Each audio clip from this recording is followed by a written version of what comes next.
बच्चों, आज मैं जो टॉपिक आपको पढ़ाने जा रहा हूँ उसका नाम है समांतर श्रेणी। बोर्ड परीक्षा की दृष्टि से यह भी एक इम्पॉर्टेंट चैप्टर है। मैंने आपसे पहले ही कहा था कि मैं अभी परीक्षा से पहले पहले आपको कुछ इम्पोर्टेंट चैप्टर डालूंगा जिन्हें करके आप आराम से अपने स्कोरिंग अच्छा कर सकते हो। तो यहाँ हम पढ़ने जा रहे हैं समांतर श्रेणी।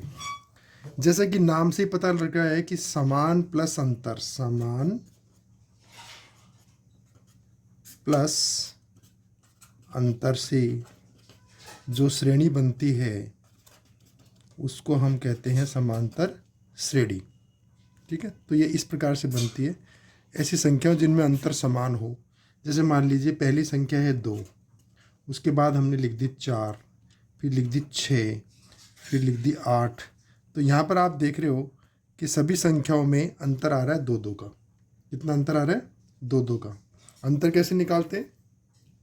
अगले पद में से पिछला पद घटा करके अंतर निकालते हैं। तो 4 में से 2 गए तो 2 बचे। तो यहाँ अंतर है कितना, जिसको अपन कहते हैं डी, वो है 2। और प्रथम पद कौन सा है? प्रथम यानी श्रेणी का जो पहला पद है उसको हम कहते हैं ए। और पहला पद भी यहाँ पर बाई चांस 2 ही है। तो इस समांतर श्रेणी में प्रथम पद 2 और अंतर 2, तो ये समांतर श्रेणी बन गई। अब परीक्षा में जो प्रश्न आते हैं उसमें 3 तरह के सूत्र काम में लिए जाते हैं। कौन कौन से सूत्र, कैसे बनता है इसका देखिए। जैसे मान लीजिए अब श्रेणी हमें बनानी है, तो श्रेणी बनाएंगे, श्रेणी बनाएंगे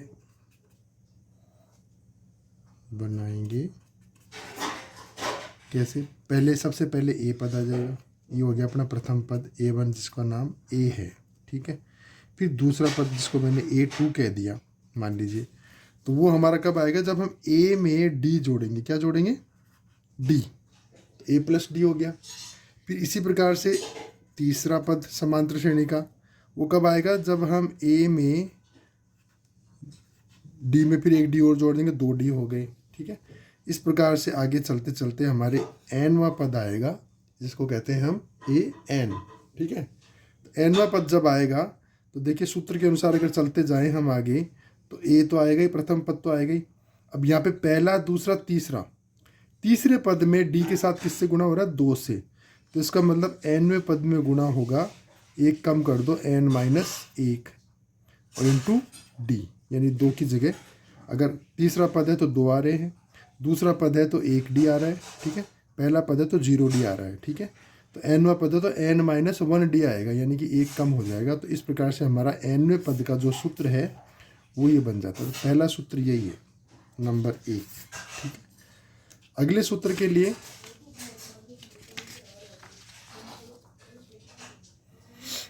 नेक्स्ट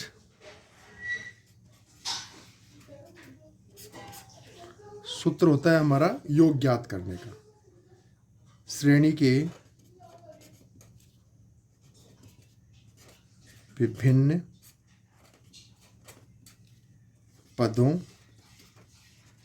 का योग।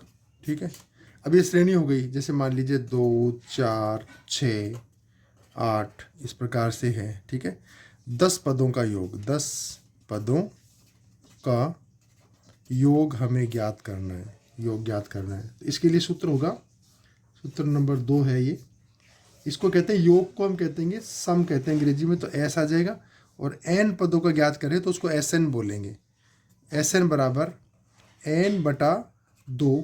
ठीक है, ब्रैकेट लगाएंगे, 2a plus n-1 into D. इस सूत्र की सहायता से हम किसी भी समांतर श्रेणी के कितने भी पदों का योग आसानी से ज्ञात कर सकते हैं। ठीक है, जैसे इसी में देखिए आप, है ना, n का मान कितना है? 10 पदों का योग ज्ञात करना, तो n का मान 10 होगा। a का मान 2 हो रहा है, प्रथम पद। ठीक है, d का मान अंतर निकाल करके रख देंगे। अब आराम से इसको सॉल्व करना चाहें तो देखो सॉल्व ऐसे कर देंगे, ये सॉल्व हो गया। S10 का निकाल रहे हैं। ठीक है, n की जगह रख देंगे 10/2। 2 a का मान कितना है? 2 इंटू 2 कर दिया। ठीक है, प्लस n-1 यानी 10-1, क्योंकि 10 पदों का निकाल रहे हैं तो n का मान 10 हो गया।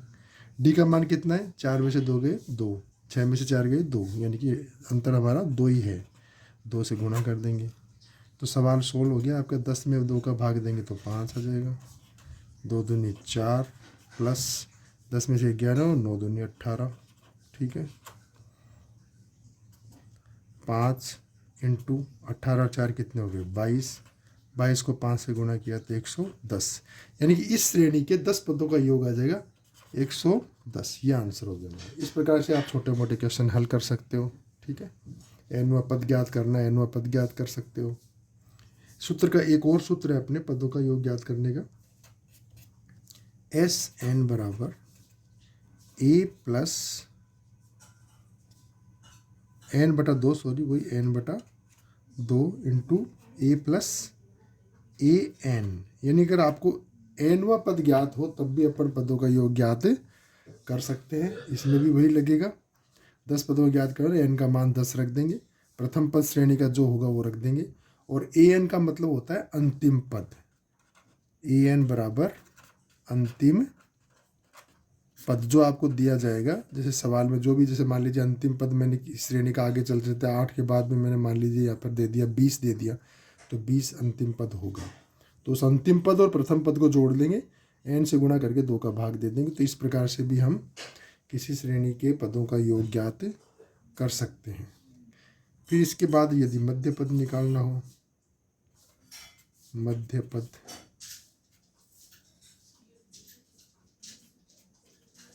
उसके लिए a प्लस बी बटा 2, यानी कोई भी 2 पद हो तो उनके बीच का पद इस प्रकार से ज्ञात कर सकते हैं। अब हमारा कोई क्वेश्चन आ जाता है, मान लीजिए एग्जाम्पल लेते हैं हम समांतर श्रेणी का। एग्जाम्पल लिया 17, 15, 13 के कितने पदों का योग 81 हो। इस श्रेणी के कितने पदों का योग 81 हो, ये क्वेश्चन मान लीजिए ज्ञात करना है। तो सबसे पहले क्वेश्चन में लिख लेंगे कि दिया क्या क्या जाता है, ठीक है ना। देखिए इसमें प्रथम पद कितना है 17, डी कितना है, डी ज्ञात करने के लिए अगले पद में से पिछला पद, यानी कि 15 में से घटाएंगे 17 तो बचेगा माइनस का 2, क्योंकि माइनस की संख्या बड़ी है तो डी माइनस का 2 आ गया। कितने पदों का योग 81 है, ठीक है। तो इसका मतलब आपको दे रखा है कि योग एस एन बराबर कितना है 81 दे रखा है इसने। अब एन का मान ज्ञात करना है, कितने पदों का, यानी कि पद कितने हैं वो ज्ञात करने हैं हमको, ठीक है। तो उसके लिए क्या आ जाएगा, यहाँ पर ही देखिए सवाल को सूत्र कौन सा लगेगा इसमें, कितने पदों का योग ये है। तो सूत्र लिख लेंगे सीधा, हम जानते हैं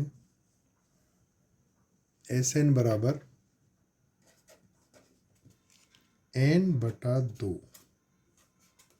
2a plus n minus 1 into d, ये है योग ज्ञात करने का सूत्र, ठीक है। अब यहाँ जैसे हमने पहले देखा कि एस एन का मान कितना दिया हुआ था, एस एन का मान हमें दिया हुआ है 81, एस एन बराबर 81, ए बराबर 17, डी बराबर -2, ठीक है, और एन हमें ज्ञात करना है।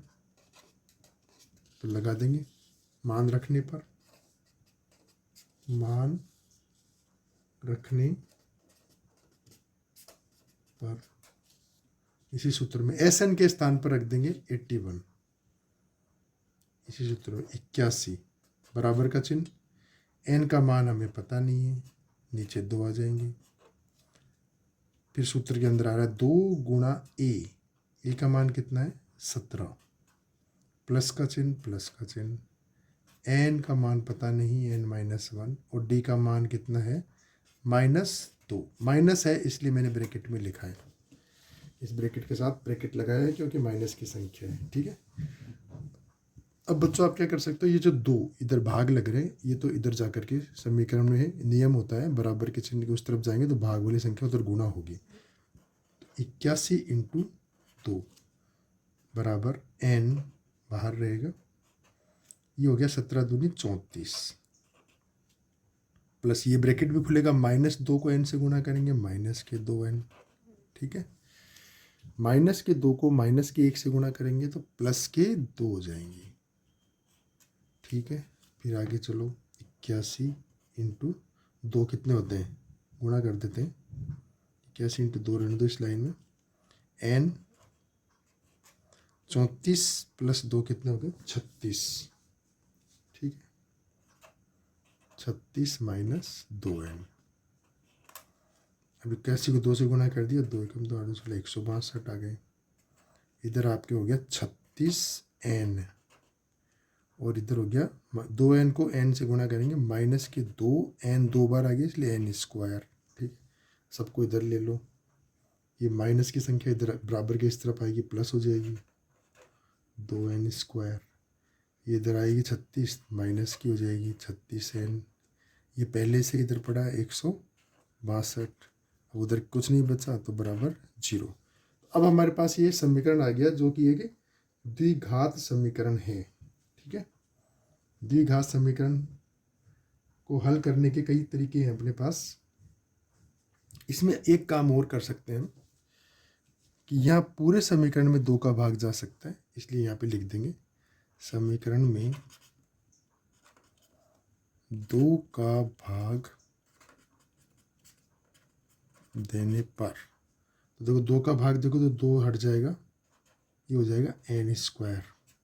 36 में 2 का भाग देंगे 18n। ठीक है, प्लस 162 में 2 का देंगे तो 81 आ जाएगा = 0। तो मेन समीकरण हमारा ये आ गया है इसमें 2 का भाग देने के बाद में। ठीक है, अब इस समीकरण का हल 2 तरीके से कर सकते हैं, चाहे तो अपन श्रीधराचार्य विधि से कर सकते हैं और चाहे तो गुणनखंड करके भी कर सकते हैं। तो देखिए, गुणनखंड करेंगे तो इस पद को इस पद से गुणा करेंगे, भाई पदों की यानी अधिकतम घात और न्यूनतम घात, तो 81n² हो गया। क्या हो गया 81n²। इसके ऐसे टुकड़े करने कि जिनका योग 18 आना चाहिए, तो 81 के 2 ऐसे गुणनखंड कर क्या होता है 9n9, 9 × 9 क्या होता है 81, और साथ में n² लग ही जाएगा, n इसके साथ भी लग जाएगा और n इसके साथ भी लग जाएगा। तो 9n को 9n से गुणा करते हैं तो 81n² आ जाता है, और 9n में 9n जोड़ते हैं तो 18n भी आ जाता है। तो इसको भी माइनस लेना पड़ेगा और इसको भी माइनस लेना पड़ेगा। तो इस प्रकार से टुकड़े कर सकते हैं अपने। 81 के 2 टुकड़े किए हैं, जिनको गुणा करने पर तो 81 आना चाहिए और जिनको जोड़ने पर 18 आना चाहिए या घटाने पर 18 आना चाहिए, जोड़ने पर। तो ये तरीका है टुकड़े करने का। पहले इसको इससे गुणा कर लेंगे, ये आ गया, फिर इसके ऐसे 2 खंड करेंगे जिनको गुणा करने पर 81 आना चाहिए, तो 9 नाम 81 और जोड़ने पर 18 आना चाहिए। ठीक है, तो ये खंड मैं लिख देता हूँ n²। 18 के 2 टुकड़े, एक तो हो गया 9n और दूसरा भी हो गया 9n और प्लस हो गया 81 बराबर हो गया 0। दोनों में से कॉमन ले लेंगे n - 9।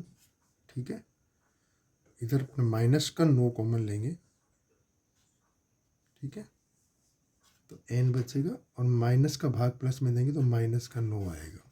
ठीक है, बराबर 0।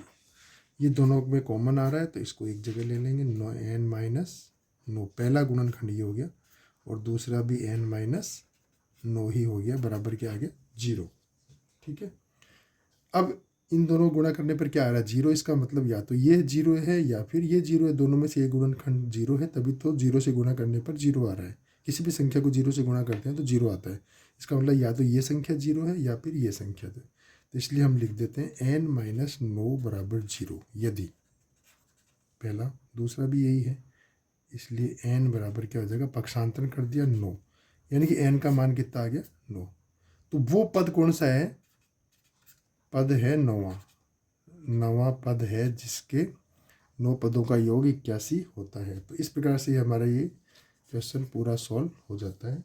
और ये समांतर श्रेणी का एक क्वेश्चन है, इस प्रकार के समांतर श्रेणी में और भी बहुत सारे क्वेश्चन आते हैं बच्चों, अलग अलग प्रकार के। हर पेपर में आपको अलग अलग समांतर श्रेणी के सवाल मिलेंगे, ठीक है। छोटे बड़े सभी प्रकार के सवाल आते हैं। एक क्वेश्चन मैं आपको और हल करके बताऊंगा समांतर श्रेणी का ही। छोटे से प्रश्न लेते हैं, जैसे मान लीजिए कई बार छोटे प्रश्न भी आते हैं, है ना, उसमें आपको पूछ लिया। जैसे आपको बताऊं कि माध्यम अपने बोर्ड परीक्षा के जो मॉडल पेपर होते हैं संजीव के, उसमें देखिए इसका प्रश्न भी आपको मिलेगा। ये देखिए आप, ये मॉडल पेपर है संजीव का, मॉडल पेपर नंबर 2 माध्यमिक परीक्षा 10। इसमें अगर हम प्रश्न देखें तो देखिए ये प्रश्न मिलेगा आपको समांतर श्रेणी का। समांतर श्रेणी ये रहा, 4, 10, 16, 22 का प्रथम पद और सार्व अंतर क्या होगा। तो देखो कितना इजी प्रश्न है। इस श्रेणी का प्रथम पद आपको साफ दिखाई दे रहा है, कितना है 4, पहला पद 4 है। और सार्व अंतर निकालना है तो अगले में से पिछला घटा दो, तो 10 में से 4 गए तो कितने 6, यानी 4 और 6 हमारा आंसर तो क्या हो गया, बी हो गया, ठीक है। एक प्रश्न ये आया था बच्चों इसमें समांतर श्रेणी का। फिर उसके बाद में अगला प्रश्न जो समांतर श्रेणी का आया है थोड़ा सा बड़ा जो है, वो देखिए आप, ये यहाँ दिया है इन्होंने। एक प्रश्न हो रहा है, समांतर श्रेणी 1, -2, -5, -8 का सार्व अंतर तथा अगले 3 पद लिखिए। ये भी 1 नंबर का प्रश्न आया है, ठीक है। इसको कैसे हल करेंगे, समांतर श्रेणी का सार्व अंतर। सार्व अंतर निकालने के लिए तो देखो आप वही अगले पद में से -2 में से माइनस का 1 घटा देंगे, ठीक है। यानी -2 में से 1 को घटाएंगे तो घटाने के लिए माइनस का चिन्ह लगाएंगे, ठीक है। अब हमारा रिजल्ट क्या हो गया, माइनस माइनस हमेशा प्लस होता है, तो हमारा सार्व अंतर हो गया -3, ठीक है। अब अगले 3 पद लिखने, यानी कि -3 करते जाओ, ठीक है। तो -8, तो -8 में क्या जोड़ेंगे, -3, ठीक है। तो हमारे आ गया -11। फिर -11 में फिर हम जोड़ देंगे -3, हमारा अगला पद हो गया -14। फिर -14 में फिर हम जोड़ देंगे -3, -17। तो इस प्रकार से अगले 3 पद ही आ जाएंगे आपके, ठीक है बच्चों। तो ये भी एक समांतर श्रेणी का छोटा सा प्रश्न आया था जो हमने हल कर दिया। अब इससे बड़ा कोई प्रश्न समांतर श्रेणी का इस मॉडल पेपर में देखते हैं कोई आया है तो, लेकिन ऐसा कोई भी प्रश्न इसमें नहीं आया है। 2 या 3 नंबर के प्रश्न, टोटल मिलाकर 5 नंबर के प्रश्न आते हैं, ठीक है। तो ये आपको मैंने समांतर श्रेणी के विषय में बता दिया है बच्चों। ये इस तरह के प्रश्न इसमें आते हैं। ये समांतर श्रेणी में मुख्यतः आपको 3 सूत्र याद करने, मेन जो सूत्र हैं वो यही है। सूत्र अवश्य याद करें। पहला सूत्र जो कि n वां पद ज्ञात करने का, n वां पद कैसे ज्ञात करें, कैसे ज्ञात करें, ठीक है। तो पहला सूत्र ये हो गया हमारा, an बराबर a plus n-1 into D. दूसरा सूत्र है इसमें संख्याओं का, सभी पदों का योग ज्ञात करना है। उसका है अपना Sn बराबर n/2 2a plus n-1 into D. और इसी का दूसरा पद और है Sn बराबर n/2 इंटू प्रथम पद प्लस अंतिम पद, जिसको अपन an कहते हैं। तो ये 3 सूत्र आपको मेन इस चैप्टर में याद करने, जो कि अधिकतर पूछे जाते हैं। और इसमें कोई ऐसी बात नहीं है, सब कुछ ईजी ही आता है। तो ये हमारा टॉपिक समांतर श्रेणी के बारे में मैंने आपको बता दिया, जिसको आप परीक्षा से पहले पढ़ के जाएंगे और इन तीनों सूत्रों को याद करके जाएंगे। Okay, thank you.